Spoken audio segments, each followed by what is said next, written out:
બુટલેગરોની નવી ટેકનિક ટ્રેક્ટરની ટ્રોલીમાં લઈ જવાતો હતો ₹2,48,480નો વિદેશી દારૂ, જેને પોલીસે ઝડપી પાડ્યો.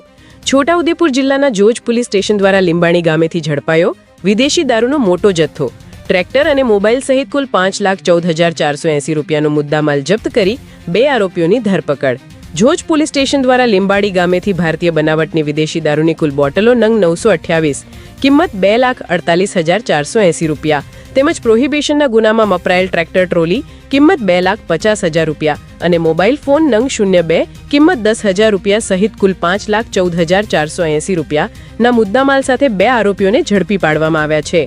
છોટાઉદેપુર જિલ્લાના પોલીસ અધિક્ષક ઇમ્તિયાઝભાઈ શેખ અને નાયબ પોલીસ અધિક્ષક KX સૂર્યવંશીના સીધા માર્ગદર્શન હેઠળ આ કાર્યવાહી હાથ ધરવામાં આવી હતી, જેમાં જોજ પોલીસ સ્ટેશનના પોલીસ ઇન્સ્પેક્ટર GD વસાવા તથા સ્ટાફના માણસો પેટ્રોલિંગમાં હતા. તે દરમિયાન બાતમીના આધારે લીંબાણી ગામે રોડ ઉપર વળાંક પાસે રજીસ્ટ્રેશન નંબર વગરના ટ્રેક્ટર ટ્રોલીમાં ચોરખાના બનાવી હેરાફેરી થતો વિદેશી દારૂ ઝડપી પાડવામાં આવ્યો હતો.